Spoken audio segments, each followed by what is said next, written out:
décider de la quantité et recevoir chez lui sa récolte d'avocats. Pas de stockage de fruits en chambre froide. Ils sont cueillis à maturité et expédiés directement aux quatre coins de l'Europe. L'objectif, réduire la surproduction. On a fait le constat que la chaîne alimentaire traditionnelle, en fait, la chaîne d'approvisionnement est complètement inefficace. Il y a énormément de gaspillage dans l'agriculture. À la fois, on produit sans qu'il y ait de la demande, et ensuite, lors du transport, il y a beaucoup de produits qui est perdu. Une manière aussi de mieux rémunérer l'agriculteur. C'est lui qui décide du prix. Paco Rosé Salgado propose une adoption à 64 €, transport inclus, pour 8 kilos d'avocats bio, l'équivalent du prix dans le commerce. La révolution crowdfarming fonctionne tellement bien que ses associés franco-espagnols sont à la tête d'une petite entreprise loin des champs. L'agriculture 2.0 se vit sur Internet. Des mangues, de l'huile d'olive, des pommes ou encore des clémentines, les commandes se font dans toute l'Europe. Thank you for calling Crowdfarming. This is Ali. Hallo, spricht Hannah. Wie kann ich behilflich sein? Bonjour, je m'appelle Romain, je travaille pour Crowdfarming. Comment allez-vous? Créée il y a 2 ans et demi, cette plateforme assure la logistique et le transport. Elle se rémunère via une commission sur les adoptions. 100 000 clients aujourd'hui. C'est pas une mode parce qu'on sait que c'est quelque chose qui va changer radicalement et qu'on ne reviendra pas en arrière. Ça, on y croit très fortement, c'est ce qu'on voit sur les différents marchés. Ça se consolide, il y a d'autres formes. On n'est pas les seuls à exister avec ce type de modèle. Un modèle sans intermédiaire, direct du producteur au consommateur. Nous sommes très heureux de vous envoyer une partie de notre production d'Osso Irati. Cet été, Marie Kernest adopte une brebis. Elle vient de recevoir ses 2 kilos de fromage pour 38 €. Succulent. Elle souhaite avoir une consommation responsable sur le plan économique, social et écologique.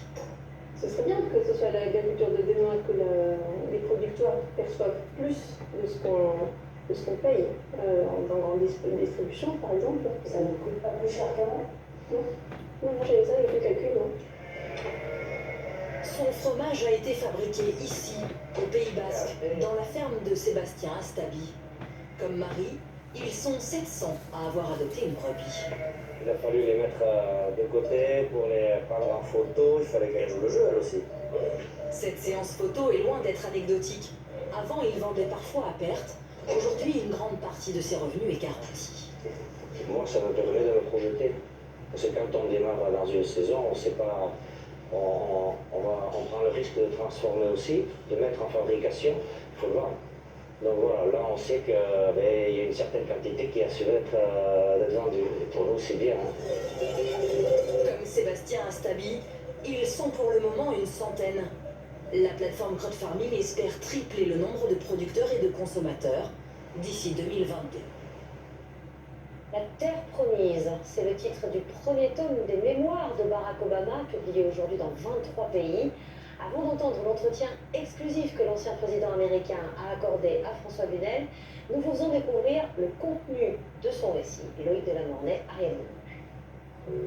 I want to tell a more personal story that might inspire young people considering a life of public service. 800 pages pour raconter la course d'une ascension et la course du monde. Publiées aujourd'hui dans 23 pays, traduits en finnois ou en vietnamien et en français chez Fayard, les mémoires de Barack Obama ressemblent au lancement d'une super production d'Hollywood. Avec bande-annonce sur les réseaux et des montants de cinéma, l'éditeur américain Crown a négocié avec les époux Obama un montant record de près de 60 millions d'euros en échange de leurs mémoires. Ce libraire de Washington vient de placer le livre sur ses présentoirs. Ce genre de livre attire une clientèle très large et financièrement ça va nous aider dans cette période compliquée. Ça va être le livre de l'année et notamment de la période des fêtes. Barack Obama raconte ses années d'université à Columbia, quand il entendait le cliquetis des verrouillages de portières de voiture, quand lui, l'étudiant noir, marchait dans la rue. Il raconte aussi comment, devenu président, il doit justifier son acte de naissance à Hawaï et affronter une campagne mettant en doute sa citoyenneté, lancée par un certain Donald Trump.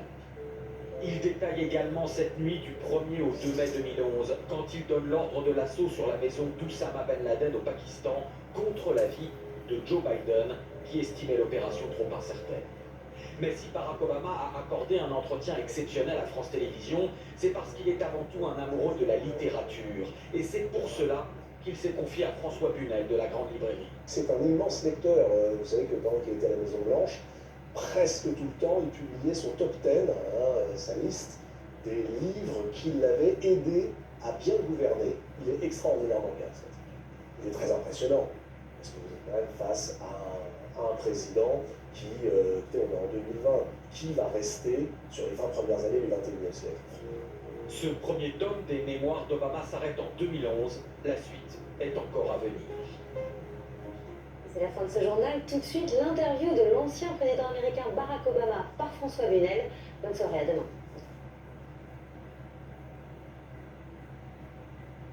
Bonsoir, Monsieur le Président. Bonsoir. Thank you so much for having us tonight. Merci de nous recevoir ce soir à l'occasion de la parution du premier volume de vos mémoires. Une terre promise qui vient de paraître aux éditions Fayard. Alors évidemment, dès les premières pages, vous précisez que vous écrivez ce livre alors que nous sommes confrontés à une pandémie mondiale, à la crise économique qui s'ensuit, mais aussi, et là je vous cite, au moment où notre démocratie semble vaciller. Que faire pour revenir à une vie qui soit fondée sur le dialogue et non plus sur la division ici aux États-Unis? Well, look, I think the results... Eh bien, je crois que les résultats de la dernière élection sont un début important. As I say, in the book, comme je l'écris dans le livre, the country is genuinely ce divided. pays est véritablement divisé. That preceded Donald Trump. Cela ne date pas de Donald Trump, Certainly was accelerated mais by ça a the certainement été accéléré par sa présidence. Je crois que Joe Biden et Kamala Harris représentent un retour à certaines normes, conventions of à certains usages de respect dans le traitement de l'opposition politique, d'obéissance à certaines pratiques institutionnelles qui sont essentielles à notre démocratie. Et je pense que cela aura un certain impact pour réduire les divisions qui règnent aujourd'hui aux États-Unis, mais aussi en Europe et dans le monde, les récits contradictoires entre une démocratie libérale inclusive et une approche plus autoritaire, plus forte, plus tribale, plus nationaliste de la gouvernance. Je pense que le combat des idées va devoir continuer et qu'il n'y aura pas de réponse unique. Il faudra plutôt un réveil de la citoyenneté. Je crois qu'un examen de la façon dont nous pensons nos démocraties et dont nous les réformons est un projet à long terme, pas un projet à court terme. Ce qui me frappe en lisant votre livre, c'est qu'il est traversé par la question que nous nous sommes tous posée. Comment, après 2 mandats de Barack Obama, arrivons-nous à Donald Trump? Eh bien oui, c'est une question que j'ai posée dès le soir des élections en 2016. Parce que ce qui était intéressant, en fait, c'est que j'étais aussi populaire à la fin de mes mandats qu'au début de ma présidence. Quand je suis parti, j'avais une assez bonne réputation auprès du peuple américain. Le pays s'était amélioré, l'économie s'était redressée, mais ce qui était clair, c'est que les divisions dues aux réactions à la mondialisation, le fait que les habitants des zones urbaines avaient mieux réussi économiquement et avaient adopté un point de vue plus cosmopolite, le fait qu'ils acceptaient et encourageaient la diversité, tout cela a laissé à beaucoup de gens qui vivent dans des zones plus rurales, qui sont en dehors de ces courants, le sentiment d'avoir perdu leur statut. Et je pense que les médias de droite ont attisé tous ces ressentiments et ont encouragé les gens à penser qu'une certaine manière, l'Amérique dont ils se souvenaient n'existait plus. Et ça, vous savez, c'est très puissant. Une chose que j'essaie de clarifier dans le livre, c'est que le politique ne concerne pas seulement la politique. Ce n'est pas seulement une question matérielle, pas seulement une question de PIB. C'est une question d'histoire souvent concurrente pour dire qui nous sommes, ce que signifient nos vies, notre identité. Et je crois que, de fait, j'ai raconté une histoire sur qui nous étions en tant qu'Américains et ce que nous devrions défendre. Je pense que la majorité des Américains a adopté l'histoire que j'ai racontée, mais un grand nombre d'Américains ne l'a pas fait et Donald Trump a certainement reflété cela. Pourtant, vous voyez s'allumer, quand vous êtes encore président, tous les signaux d'alarme et vous les listez, page 801. Les fausses accusations de Trump sur votre naissance, l'ascension du Tea Party, le retournement des réseaux sociaux qui avaient contribué à votre victoire. Jusqu'où étiez-vous conscient de ce qui se passait avec Trump?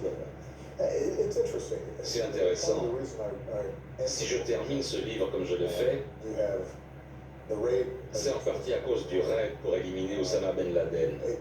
Une décision, une opération très compliquée, risquée et difficile qui reflète parfaitement le gouvernement américain lorsqu'il fonctionne bien. La décision la plus risquée que vous avez prise, diriez-vous? C'était l'opération la plus risquée que j'ai menée sur le plan militaire. Et pendant ce temps-là, il y avait le cirque orchestré par Donald Trump suggérant que je n'étais pas né aux États-Unis. Le contraste entre une affaire politique très grave et le cirque de Donald Trump